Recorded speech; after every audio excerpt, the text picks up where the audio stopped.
Hey guys, before we start this episode, I just wanted to give you a heads up on two things. And first, my audio quality on this recording is sadly not as good as usual. And I don't know why, but I will find out, and I promise this won't happen again. And second thing is, this episode is also sponsored by Knives Tools. And now have fun listening to an awesome interview I had with Jasper of Knives Tools and my top 3 reasons why Knives Tools is such an awesome shop. Have fun.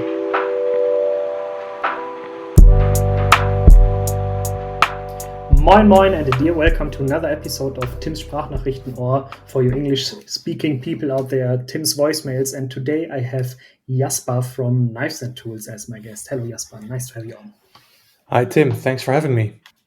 Oh yeah, we just, I don't know when we started exchanging emails, like 3 weeks ago, maybe 4 weeks ago. I mean, I have been in contact with Steph for a whole lot of time. I visited you on the Leatherman event last time. When was it? In September, back in September at the Have a Nice Day Fest. And now we are talking. And today we are talking about my personal top 3 reasons why one should become a Knives and Tools customer. And you told me you are the mastermind, so to say, behind the Grailer project, right? Well, I run the project currently, but we've been working on it with a team through the years. I wouldn't call myself a mastermind, really. Yeah, okay, but you are deep into it, right? Yeah. Yeah. My current role is I work together with the designers and the manufacturers to get the correct product to the market. Oh, that's an exciting part, right? Yeah, that's the part I take most fun in. So once we order the knife from the manufacturer, then my job is more or less done. So then I'm dealing with the knife and I've done the fun stuff and I have a cool knife, and then my colleagues can do the work that they're very good at. Wow, that's like you are the part, you play the role that's most crucial, right, in fulfilling the project, right? Well, I think the designer does a really big part, and the manufacturer does quite a lot. Sure, of course. And I feel like I'm just a small cog in between that makes sure that everything runs. Yeah, so you're like the cog between the designer and the manufacturer, right? So you are like managing the communication as well between the two? Yeah, so I communicate with the designer and I communicate with the manufacturer, and there's a lot of work involved in getting the design into a format that the manufacturer can work with. And then the manufacturer comes back with 1,000 questions on how to deal with stuff, and we have to make a lot of choices, and then we get prototypes. And then we test those prototypes, we take them apart and put them back together, and then repeat that a couple of 100 times. Wow. And then we do another round of prototypes, and then we have to make choices in how we do the finishing and stuff. So there's a few steps involved, and it always takes longer than you expected when you start a project. So I always have in mind, for the whole time of a knife project, it takes like 12 to 18 months. Would you agree with that, or does it take longer? Well, if it has your full focus, then you can do it in that time frame, or maybe even shorter. Okay. But for me, it's something I do next to my normal tasks in the company. So it takes a bit longer, and I'm relying on other parts of our company and I'm relying on a few different people as well. And in the end, you always encounter stuff that will make sure that it will take longer than you initially expect. It's just how it happens. And I'm already very happy that we've brought our production time down quite a bit since the Grailer one, because I think that one took like more than 4 years before we finally had a knife on the market. But we learned so much doing that. Oh yeah. The first one is always the biggest learning, right? Yeah, very much so. So I just had a question in my mind, but it ran away. Kind of scared. I don't know. But I have been into the Grailer Knives. Grailer Knives is a company owned by Knives and Tools, right? Yeah, it's a brand owned by us. Yeah, yeah. And my first contact with Grailer Knives was the Grailer 3, which was designed by, I forgot already. Dirk de Wit. Oh, yeah. It was so. The thing that strikes me the most about the Grailer knives is that the quality is always right up there, right? And it's always beneath 300 euros, right? So the Grailer 3 was like 220 ish, yeah, Mm-hmm.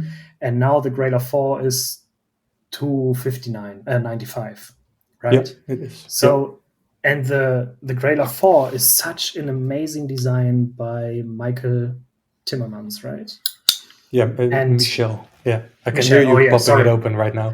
Yes, I love that's the thing I love the most about liner locks, right? Because the the body of the knife is closed, so the sound Mm-hmm. can resonate much more than, for example, with the frame lock, right? So if you pop Yeah, it open, it's really this deep, awesome sound you can't get, or you rarely can get in a frame lock, right? yeah.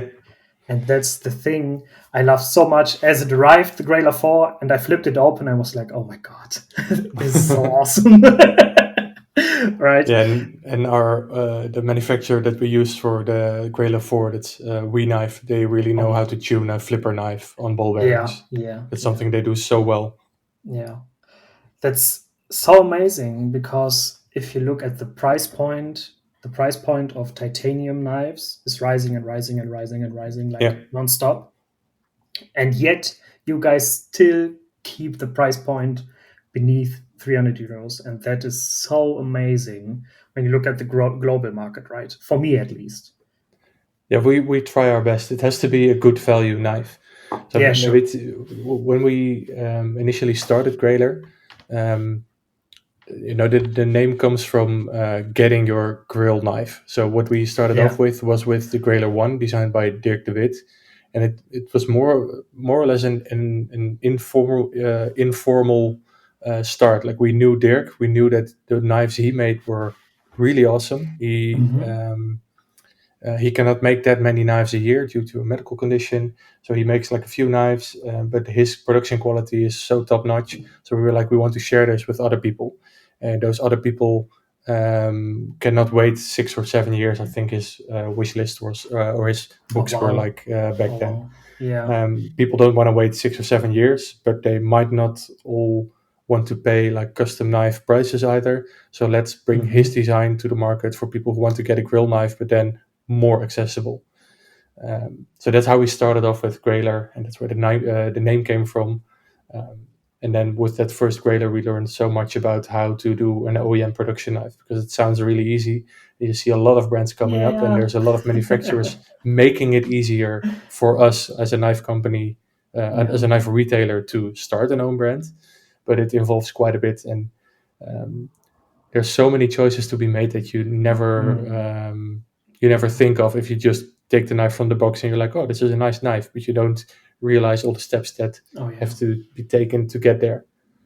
And there are so many aspects in the whole process you can't Hmm. have an influence on, right? Like logistics and stuff. Had the first, if you get the project to the manufacturer and the manufacturer gives you, okay, we need like 4 weeks or 6 weeks for the first prototype, and all of a sudden that gets delayed. And so the whole process gets longer and longer by every single delay Yeah. you you receive is in that sense in which manner it comes, right?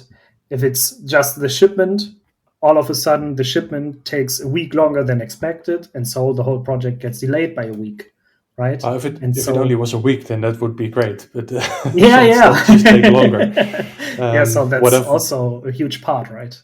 Yeah, I think that the first Grailer that we did was, we started that project somewhere in 2015 or 2016, I think. Mm-hmm. Um, and when we started with it, well, what I learned in the meantime is that you just need time with your prototypes to properly judge them. So you Yeah. cannot get a prototype on your desk and then after a week provide feedback to the manufacturer. I mean, you'll Yeah. take notes after a week, but you need a lot more time to properly go through the prototype and to properly write down what you want to have changed on your prototype.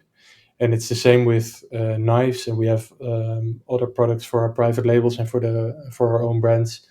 For instance, for kitchen knives and stuff. Yeah, you just need more time than you think to give proper feedback, because Yeah. like any knife, if you've ever bought a nice knife new, then you'll know that after a week the action on the knife is different than when you first opened the box. 100%. That Yes. just happens, Definitely. Yeah. and you have to take into account those tolerances. And for instance, a D10 bowl running on a stone washed blade behaves differently than a D10 bowl running on a satin blade. Yeah. But how does it behave after 2 weeks or after 6 weeks of use? Yeah. Exactly. So that takes a lot of time to test and get a Yeah, feel of it, right? So yeah, that's all the parts that play into the whole production process and the amount of time it takes from start to finish. yeah. And So it's it's not just me always, take. yeah, yeah. It's I not just know me it's taking decisions and testing. I mean, yeah, we yeah.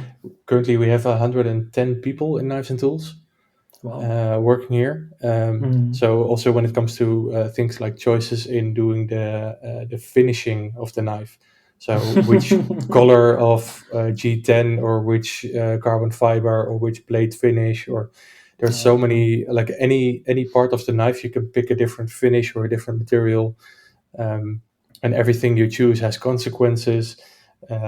So what we sometimes do when we have choices to make, we'll just put prototypes in our canteen, and we'll put a voting note next to it, and people can vote for what finish or oh, what that's combination or awesome. whatever they pick. And then it's up to us to make a decision on that, because it might as well be a 50-50 Oh, split yeah, between the votes, yeah. and you still don't know anything. Um, Actually, funny about the Grailer 4 is that we now have satin finish, gray bolster, and OT green G10 version. Hmm. And then we have a dark stonewash with black bolsters and carbon fiber handle. But Yeah. initially, we intended that those blades to be swapped between the two. So we wanted a satin blade with the black bolsters and the carbon fiber handle, and we wanted the stonewashed finish on Mm. the gray bolsters and the OD green handle. And then we got the prototypes in, and we started messing around with it, and we showed to a couple of people that we trust. And actually, we Dirk de Wit, the designer of the Grailer 1 and 3, he lives in Apeldoorn where we are. So Oh, then wow. Dirk comes by, and we were like, "Hey, Dirk, have a look at this prototype. What do you think?" And he was like, "Yeah, you have to switch those finishes around. It makes no sense how I got it in." So we switched it around, and now the final production is right switched around from how we first ordered the prototypes. That's so funny because usually I'm not the carbon fiber guy. Mm. I'm more like, carbon fiber, give me the my card the titanium, the Mm. G10, right? So the Grailer 4 I got is the carbon fiber version. And Mm. as it arrived, I was like, oh damn, it's carbon fiber. Flipped it open. Damn, it looks good. It was the whole design, and I don't think I would have the same feeling with the satin finish blade on the carbon fiber one, right? So, Dirk de Wit, if you are here, if you are listening, thank you for this advice. I will let them know. I will let them know. Um, So, yeah, I do like the yeah, satin finish on the green one though, because it's oh a really yeah, nice lengthwise finish on the blade grind, and then it's a yeah. vertical satin, so it's like a crossed satin between the flats and the grind. And You gotta love a good satin finish, right? yeah, yeah, yeah. Yeah, They did a really great job, yeah. especially for a production knife. My favorite type of blade finish. Satin is always right up there. Yeah, 100%. So you told me that the initial idea behind the Grailer project was to give people the chance on a custom knife design, but for lower price point and better availability, right? Yeah, yeah, mainly the availability. That's the biggest thing. Yeah, yeah. I told you about Dirk. I know that for Simon Strijkers, who designed the Grailer 2, when we started working with him, he was still a student studying something that probably translates best to mechanical engineering. Yeah, he was a student, so he made a few knives a year. So you couldn't get into his books. He would just make a few knives. He would probably go to the Jean Blou blade show or to the Dutch knife exhibition, and sell a few of his knives there. And then he got some money for more materials and tools, and then he would make another few knives. That's how he worked. So you weren't able to just go out and buy a Siemens Stryker's custom knife. But we Yeah. really liked what he was doing, so we were like, okay, we have to make this into a production knife because this guy is so talented. We have to support him and get this design into the hands of more people. So that's how we started the Grailer 2 for him.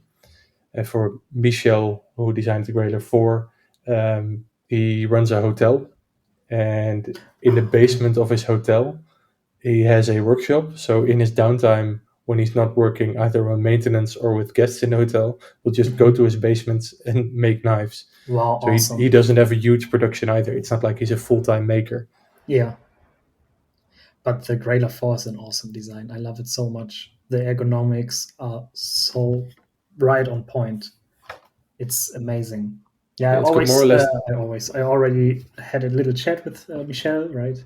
And we talked about the Grailer 4, and I just had to give him a huge amount of credit because that's right there on the spot. Ergonomics, cutting power, right? It's top notch. Awesome design. Well, thank you. It's a challenge because it's always you go back and forth with designers because they make a knife by hand Yeah, in their workshop, and you have to translate that into something that they are able to produce in a yeah. manufacturing setting. So you have to take into account production tolerances. And um, one of the things on the Grailer 1, when we initially started, Dirk, his customs, he has a like a perfect 90-degree angle on his jimping. So he clamps the blades in vertically, and then he runs over with his mill. So he has perfect square jimping on Hmm. the thumb ramp. And when Hmm. we initially showed his custom knife to a few manufacturers, all of them commented like straight away, like, "Oh yeah, can we do this differently? Because this is incredibly difficult for production. Oh yeah, can we just change this and just mill it in horizontally so it's a bit rounded?" And eventually, when everyone told us it's impossible to do that in a production knife for any um, meaningful price that people can actually afford it, Yeah, we had to give way there. And also, you have to have those conversations with the designers to make sure yeah, that you get a definitely. producible knife. Yeah, 100%. You are trying to transport the spirit and the philosophy of a custom knife in a production knife version. So you always have to check in what's possible and how can we adapt to it to Yeah, get the most possible, the best possible result, right? yeah. And then also keeping in mind that it has to be somewhat affordable. And that's been a challenge as well with the rising costs of more or Yeah, less everything over right. the past few years. And that's when I looked at the price point of the Grailer 4, that's the thing that struck me the most, right? Because when I look around, like I said 4 times now, I don't know, everything is rising in cost and in the price point, right? And yet you guys keep it beneath 300 euros, and that's so amazing for such an awesome knife with such a awesome quality. I mean, we are talking we knife, right? So they can't get anything wrong in terms of quality, right? I can't promise you that we'll keep the price under 300 Yeah, euros but for eternity. yeah, sure, sure. I mean, understandably so. But if I look at similar knives, I always see the prices uh, above 300 euros, and so it's so awesome to see a price beneath 300 euros, right?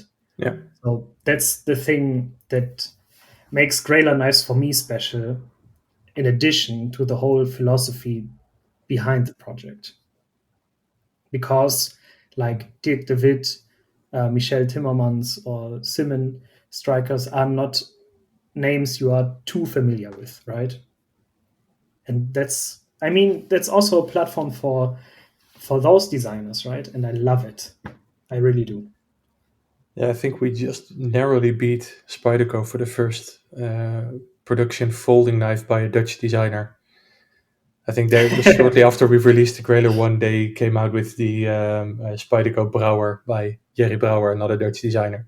But up Yeah. until then, there were no production collaborations with Dutch designers for folding knives, at least. That's awesome, right? So, what's your favorite Grailer knife? Your personal favorite?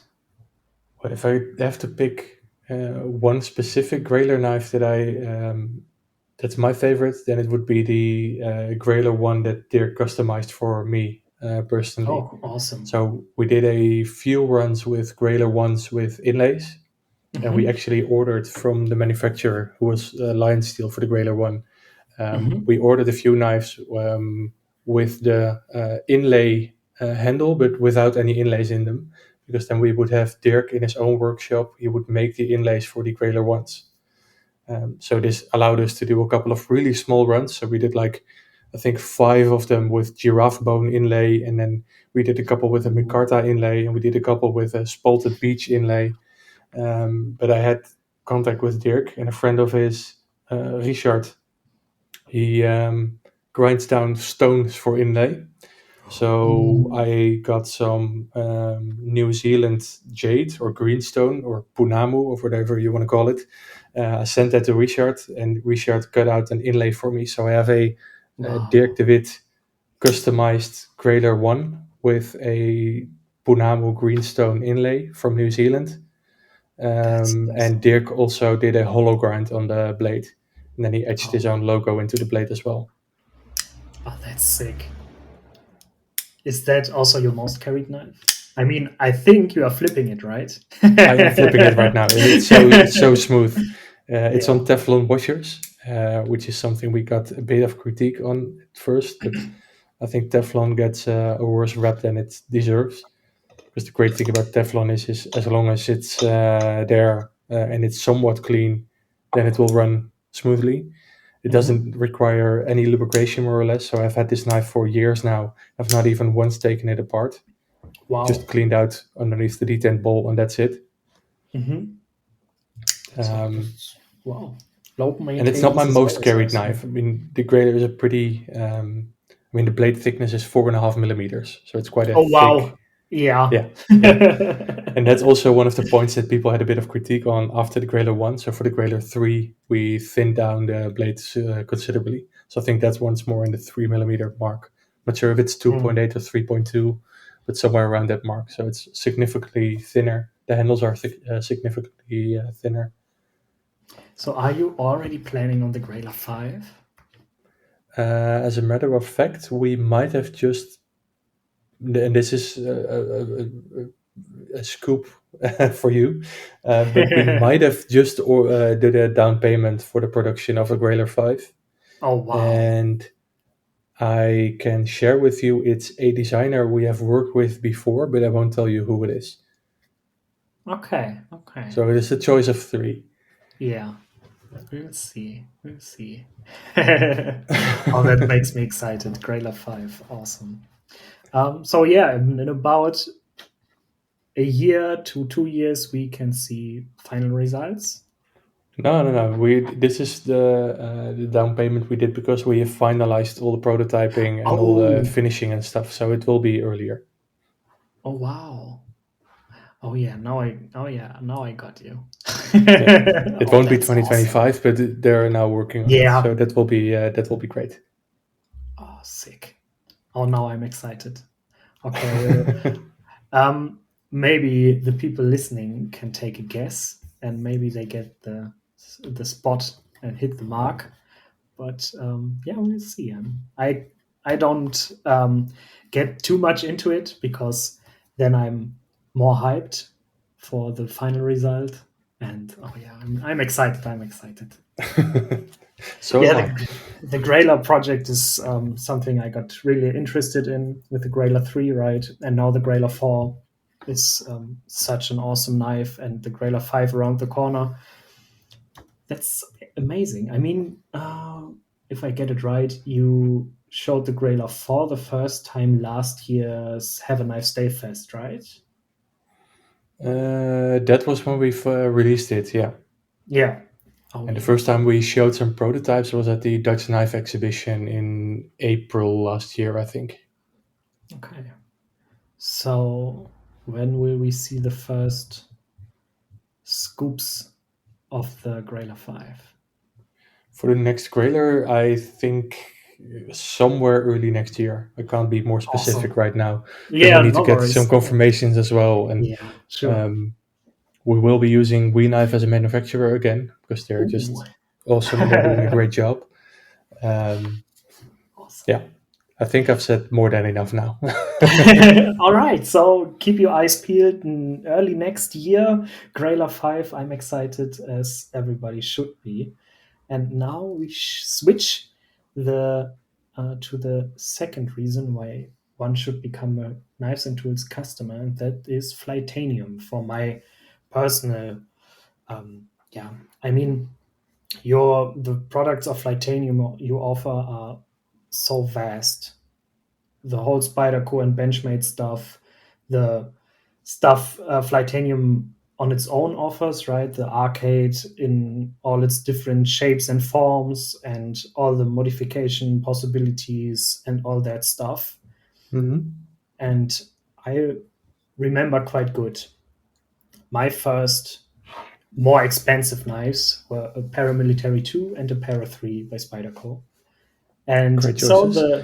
so the jump into modifying them was not that far off if you have Flytanium next to it in the shop you're buying the knife at, right?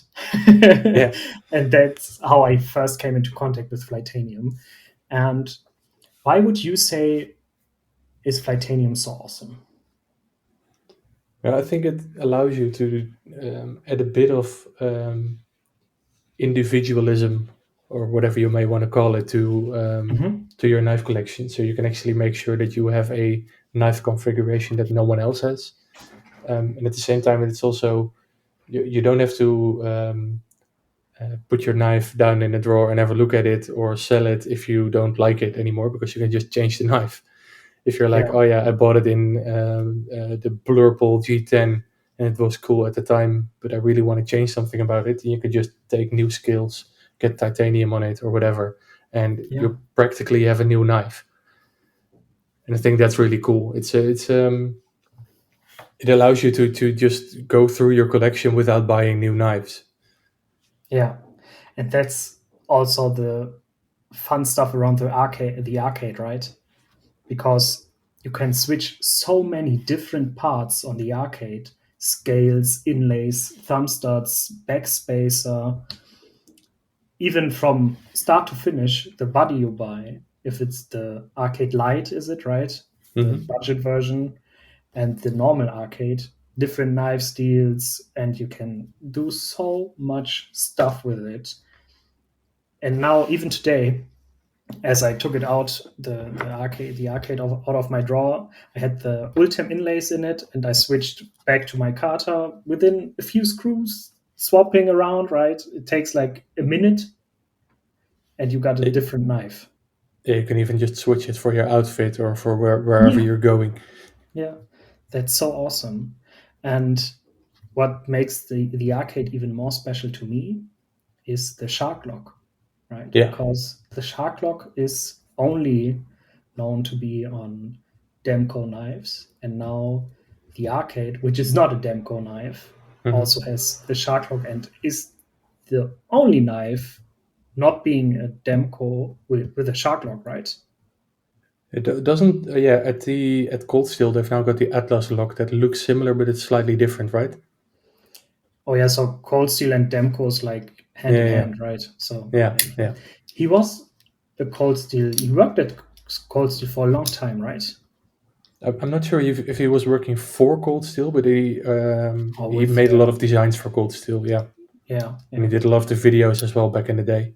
I can Oh remember yeah. when I started when I started off at Knives and Tools. That was like one of the Yeah. first things. I wasn't a knife guy before I started at Knives and Tools. So The when like legendary cold steel videos. Yeah.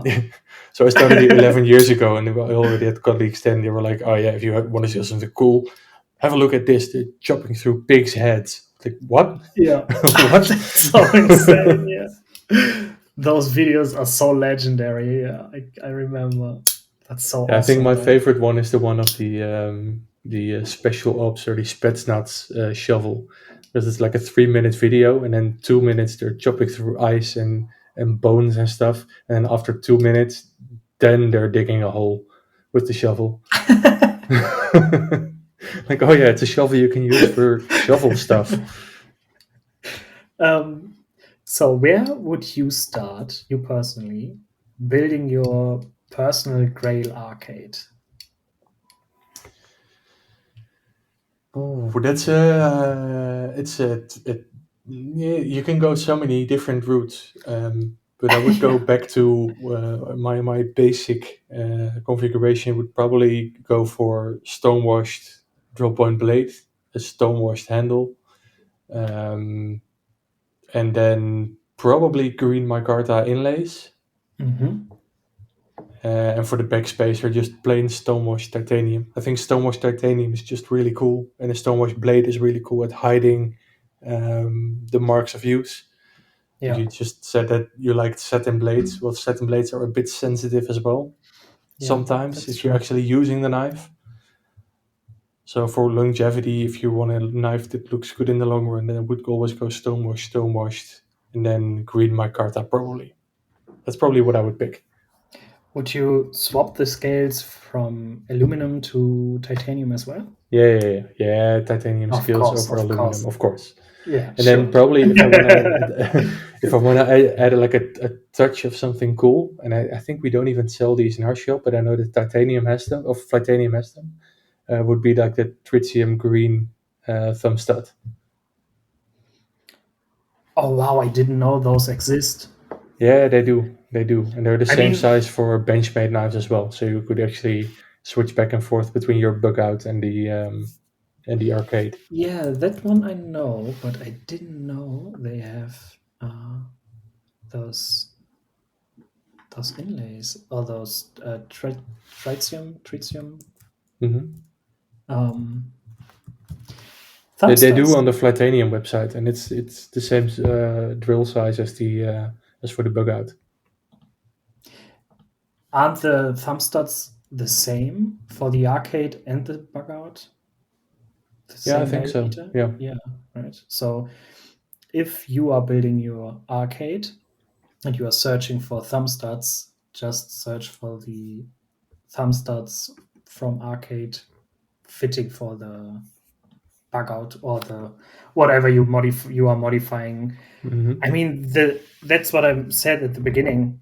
The product line of Flytanium is so vast, right? I mean, the models that come to mind first are the paramilitary 2 and the bug out, right? Because those are like the knives in the knife scene, right? So Hmm. the most popular knives, and so they got a huge load of different scales, right? But I always advise, if you're looking for scales on the paramilitary 2 or the para 3, look for the Lotus ones, and for the bug out, it's crossfade, right? Yeah, I think those are the coolest ones. Actually, if I'd have to buy one set of Flytanium scales for my bug out, I would probably want to get a discontinued set, which is always great. Trying to chase something that's not available. Um, but they once Relatable, yeah. did a very small run in 80s camo carbon, and I've got 80s camo carbon on one of my Jack Wolf knives as well. Um, Oh, and that's that's sick. I Yeah. really like that material. Oh, yeah, that's sick. Yeah. I mean, this what you are offering on your page is already insane, right? We have different styles of carbon fiber, different colors of G10, different colors of micarta, titanium. DLC and like sandblast, bead blast ones, um, brass, copper, all the fun stuff, right? That's so amazing. Yeah, we And for try the to add mini as button much the as same. possible. Yeah. So that's why you are for me. That's why it's for me the second reason to become a knives and tools customer, because you offer like the most, or the vastest, if you could say so, fastest product line of Flytanium, which is available. And that makes it so easy, right? You offer all the backspacers, the thumb studs, those those fillers for the Spyderco lanyard hole things. I forgot the name. And all the scales, all the parts for the, or most of the parts for the arcade, different thumb studs, all that stuff is available at Knives and Tools. And that's why Flytanium is the second reason why you should become a Knives and Tools customer. And the last one for me is Leatherman. Why Leatherman, or multi-tools in general, right? For Mm-hmm. me personally, it's Leatherman. And um, ahead of the Leatherman event, Steph sent over a Wave Plus and the Arc. Mm-hmm. And since then, I can't remember the last day I didn't have a Leatherman on me in my sling bag or on my belt, right? It has become such a mainstay in my EDC. I didn't expect it to be honest. It's so awesome to have such a variety of tools on the belt. Just last weekend, me and my girlfriend got a new table for her flat, a dining table, and we had to take it apart to fit better into the car. And my girlfriend was like, "Oh no, I didn't bring any tools," and I was like, "Don't worry, I got a Leatherman." It's almost like a superhero. Like, Yeah, here comes exactly. Leatherman. Yeah. Yeah, the Batman alternative, right? um, so that's for me personally is the reason to carry one, right? Because the tools you have on your belt, on your sling bag. I mean, for the pockets, it's a bit heavy, especially the arc. The arc is extremely heavy, Yeah, you but could do with the skeletal. The oh skeletals aren't that yes, heavy, and they oh have a yeah, pocket clip on them as true. well. Yeah, true, true. Yeah, I mean, I can't talk too much about the skeletal, but I think you can, right? Yeah, it's a great multi tool. I don't own one myself because I don't carry a Leatherman in my pocket normally. I have one in my backpack that I have with me most of the time. So I Mm-hmm. carry a Leatherman charge from Oh, yeah. 11 years ago when I first started working here. It's actually one of the first things I bought when I started working at Knives and Tools. Um, so I have the Leatherman charge in my pouch, my gear pouch in my backpack. And the reason to have that on you is because you never know when you're going to need it. I mean, if you have it with you, you're going to use it probably, because you always run into stuff where you just use a Leatherman. If it's going on a holiday or whatever, just bring your Leatherman because you always find purpose for it. Oh, yeah, exactly. I mean, every time I'm I'm in front of a task I need a special tool for, I'm always happy to have a multi-tool, or in my case, a Leatherman, on me, because it's always the right tool for the job. At least it feels like it. It's Because not always the best job for best tool yeah, for the job, but it's the exactly, tool you have with you. exactly right. If you want the best tool, you should carry a toolbox, right? Yeah, But yeah, you which you can't. don't. Yeah, but you can't. So to put that all into one tool, I think for me personally, I'm missing a bit the serrated blade on the Leatherman Arc, um, because the Leatherman Arc has a pair of scissors instead of the serrated blade. And I would love to have a serrated blade on the Arc, but I don't. So it is what it is. Overall, the free technology, right, with the magnets on it, and being able to open and close the pliers on it with one hand is so amazing, and it even is a bit fidgety. So for me personally, the Leatherman arc is the perfect Leatherman. If you don't want to spend as much, I would say get to the Leatherman Wave Plus or the Surge, because those are the next best solutions. I think, I feel like, at least. The But search is quite big though. yeah, the Surge is quite big. Yeah, that's true. That's true. But just like you, Jasper, a good friend of mine always recommends the Skeletal, because it's so light, it carries easy, and it still brings all the tools you need, right? I think one of the tools that offers a really good value is the rebar. Oh yeah. It doesn't have the one-handed opening knife on it, for instance, but it does have a whole lot of other very useful tools.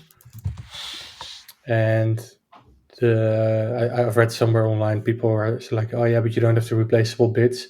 Well, but you can use the removable bit driver that's available as a separate accessory. And then you can still use a bit driver on the rebar. All right. Yeah, that's the whole accessory lineup comes on top of it, right? Yeah. With the ratchet and all that stuff. That's so Yeah, the cool. ratchet is great as well. Yeah, I really need one, to be honest, because as we took the table apart last weekend, I was like, oh damn, I really need the ratchet tool because it's so much easier and so much faster than, because that's the downsides of a multi-tool, right? It's not always the perfect tool, but it is a tool. And so when you're using the screwdriver on the multi-tool, it doesn't have the same great ergonomics of a screwdriver itself, right? So you always have to get some downsides and handle with it. But if it would have the ratchet on it, that would be much easier, right? To Yeah, handle. that would be a lot easier.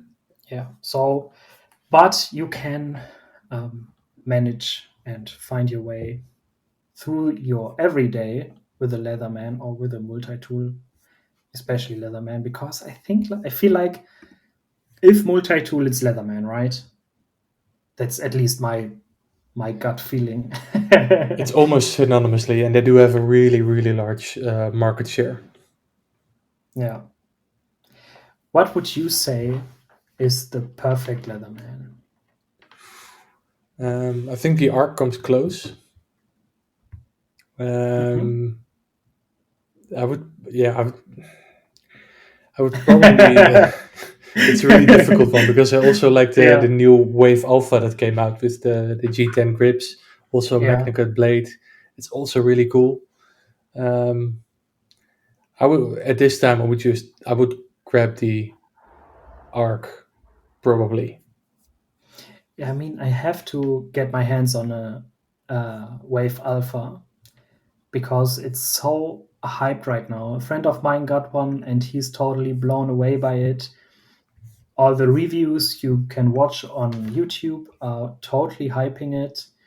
And I feel like it could be the one that replaces what the Arc wanted, or is right now, or wanted to be, right? The Yeah, but it doesn't have the free technology, right? Yeah, So it's exactly. That's the huge minus you get with it, right? yeah. Because free technology is awesome.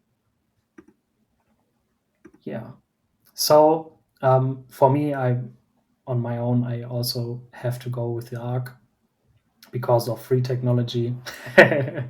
And the early Leathermans didn't have those swappable, I don't know how you call it in English, wire cutters inside the Mhm. pliers, right? They were always you had to resharpen them, or once they are broken and you can't use them anymore. But now Mhm. they are swappable, and that's pretty neat. Even if And they it's break, also just put new ones in, right?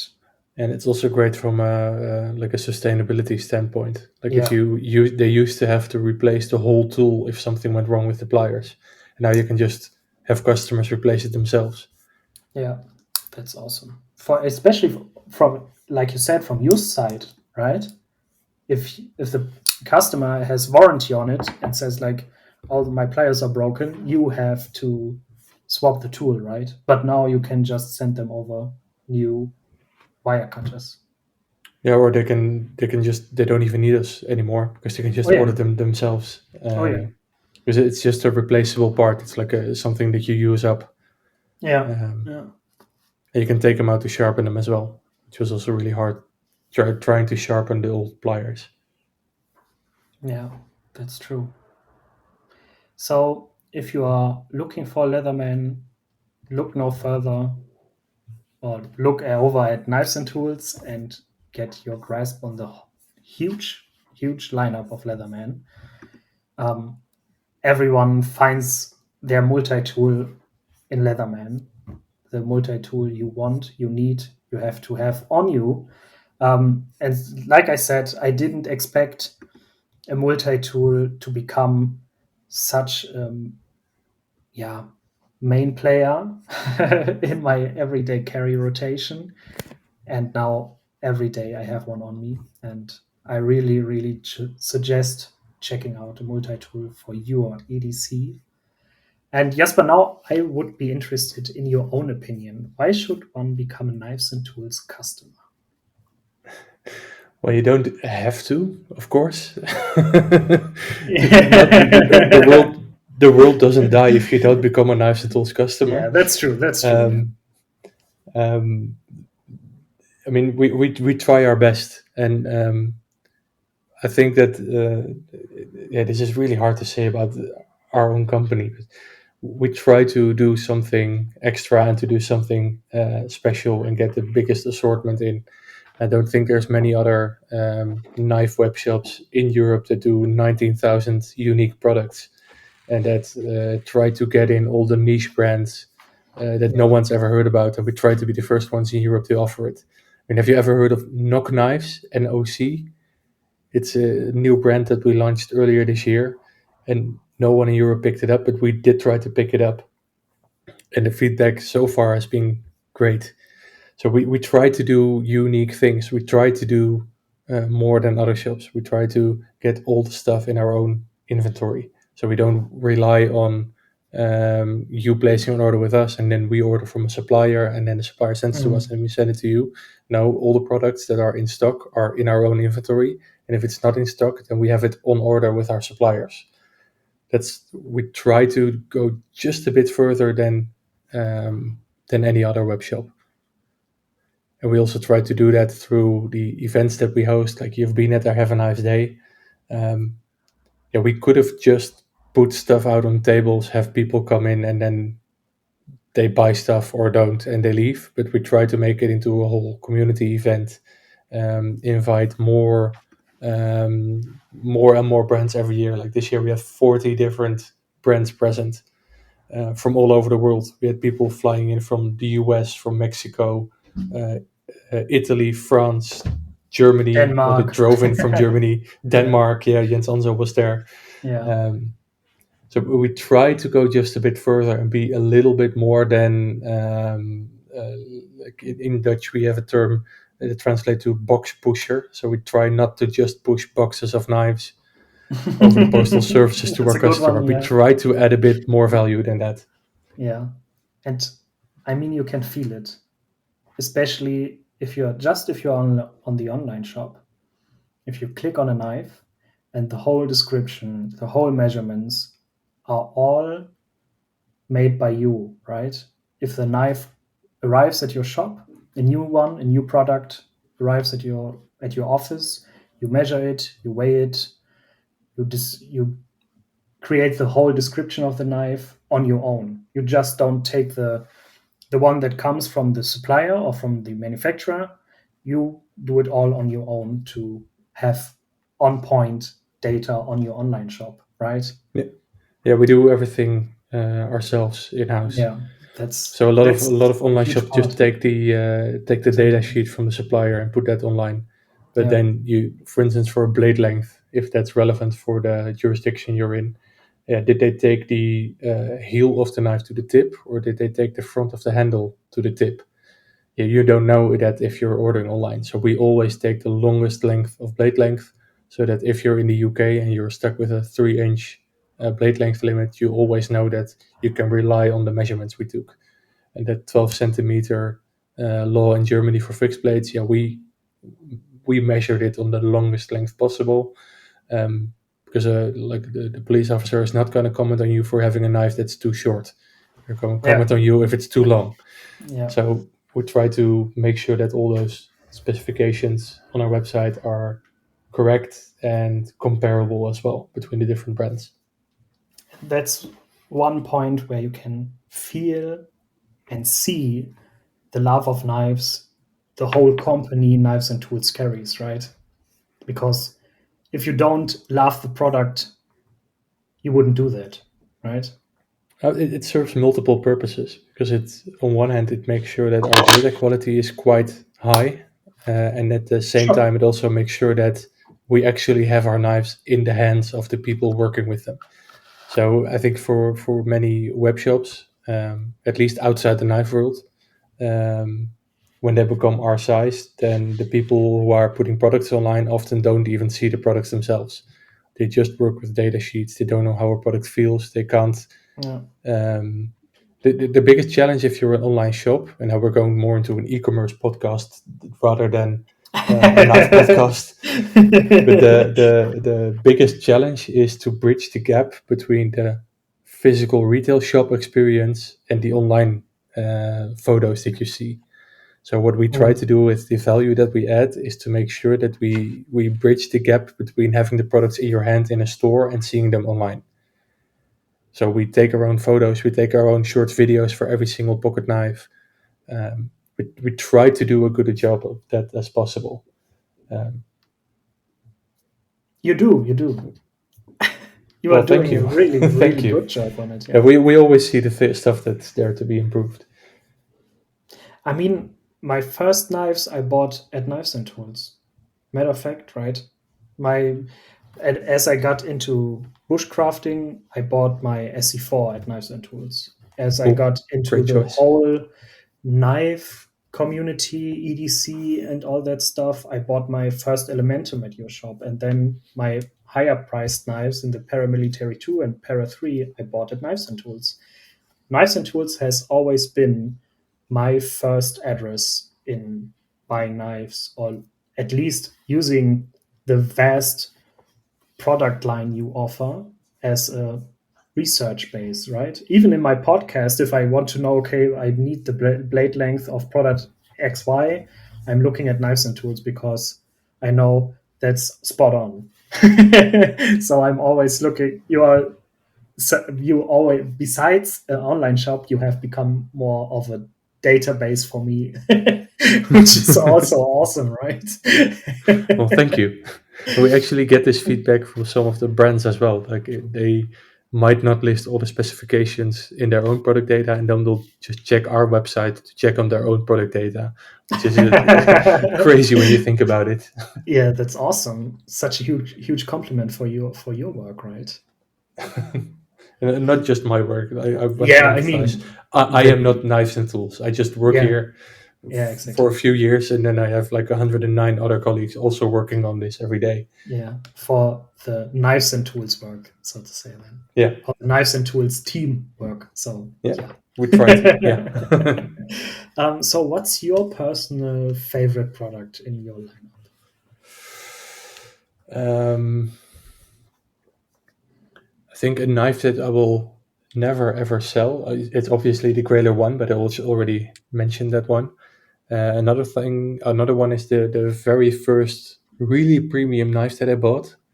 Um, when I initially started working here, I started putting products online. So I wrote the text, I did all the measuring of the specifications, and we're talking 2014 or something like that.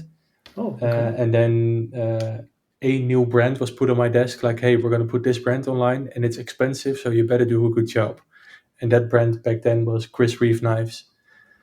Mhm. And then I started reading about Chris Reeve knives, and I started reading what a Sebenza was, and I started reading people who said a Sebenza wasn't worth the money, and I started reading about people who said like a Sebenza is the yardstick that every other knife is measured against. It's like the golden standard, and I was like, how can a knife be a golden standard? I didn't work here that long. Um, but then after I got completely brainwashed by all the Chris Reeve stuff that I read and I did research on, and I decided that I had to get a Sebenza myself. So back then I bought a Chris Reeve Sebenza 21, the large one with the micarta inlays, Oh yeah. just a drop point version. Ah, so, It's such a uh, good knife. I oh yeah, it really is. It is. like it's from a technical standpoint. It's such a good knife with the Oh bushing yeah. system and them lapping the washers on the back of a piece of sandpaper or a piece of waterproof sandpaper. I think they used for it. It's such a good knife. The Oh yeah. action on it is great. The lockup is so good. The blade grind is so good. It's just such a good knife. And people who will now probably listen to this and they might have seen the Cold Steel Demko video where he put the Sebenza up against a Recon 1 or Code 1. I'm not sure which one, or Code 4, which one, I don't know. Um, and he was like, "Oh yeah, our knife is stronger." Yeah, but that's not the point. It's just such a good knife. It's such a Yeah. nice knife to carry. It's so well designed. It's so well thought out, and it just looks so good. And I think that's also where my love of a titanium frame with a stonewashed blade started, and a nice hollow Exactly. grind. Yeah. So if you have to ask me about one knife in my collection, then would probably be the Sebenza 21 large Yeah. with the Right. micarta inlays. Sebenza. I mean, I had a few over the past years, and I always made the mistake selling them again. And Mm. now, 3 to 4 weeks ago, I finally had the chance and got a Sebenza 21 with my Carter inlays, drop point version, black my Carter inlays, drop point version, back in my collection. And I'm so happy about it because selling a Chris Reeve knife has always been my biggest mistake in my whole EDC years, right? So to say. So if you got a Chris Reeve knife, keep it. Just Yeah, keep it. and they don't ever become cheaper when you want to buy them back. Yeah, exactly. Exactly. So now the Benza 21 for me feels like the Benza, right? Yeah, The Benza. The 31 got some upgrades and all that stuff, but the 21 for me is the yeah, there's is the Benza that is the most the Benza of them all, right? So yeah. to say. So And I've yeah. I've not owned a 31 yet, but I'm waiting, and I've been waiting for 2 or 3 years right now until we finally get the plain Jane small Sebenza 31 with the Insignia blade. Ooh, yeah, that's We've awesome. ordered them straight when they came out, but we've still not received any of them. So we're still waiting on Yeah, all of those, and very long it's lead a times, game right? of patience. Yeah, yeah. I know that a couple of So US dealers have had them in the past, but I'm like, yeah, I work at Knives Tools, so I'm not going to order one from the US right now to yeah. satisfy my own impatience. Um, so I'll just Good wait. point. I've Yeah, talked to Tim Reeve about it at SHOT Show. He said, yeah, they will be coming, so I'll be patient. yeah. That's the that's the thing with Chris Reeve knives, right? The lead times. But if you are patient, you get such an awesome product. Doesn't matter if it's an Nkosi, Umnumzan, Sebenza, all of them, or one of their fixed blades, all of them, such great knives. And I really Yeah, I've need to owned get an an Umnumzan back. Umnumzan as well, but I ended up not carrying it that much because it was quite a bit more bulky and large than the Yeah, 21, in my opinion. yeah, it definitely is. Yeah. So, last question on my list, Jasper: knives and tools in 3 words. Well, it's more like not not not that much of a question, but Well, knives and tools, that's 3 words. Um, but I think that what summarizes what we do is next level gear. So we try Next to level go. gear. Yeah, that's awesome. Yeah, that's our tagline as well. So we try to go next level. We try to offer next level gear. Yeah, I think that describes best what we try to do with our team. Oh yeah, relatable, definitely, especially with the Grailer project, and that's for me the absolute mainstay. Why I love Knives and Tools so much since I got into contact with the Grailer project. It has really been always an eye out for it. So, Well, Jesper, it thank you was for all your kind words. I don't of know what to course, of say. course. No worries. So, Jesper, it was fun having you on the show. Thank you for coming and joining me in this little Thank you for talk we having had. me. It was fun. Oh yeah, next week Friday, I'm visiting the Experience Center with a friend of mine. So maybe we will see each other then. And for all you people listening, that's what I wanted to say. Have a great day. I hope you had fun listening to this episode. Have a great day. Don't keep your head too low for too long. Have fun doing what you'd love to do. And yeah, hear you around. Bye bye. Thank you. Bye bye.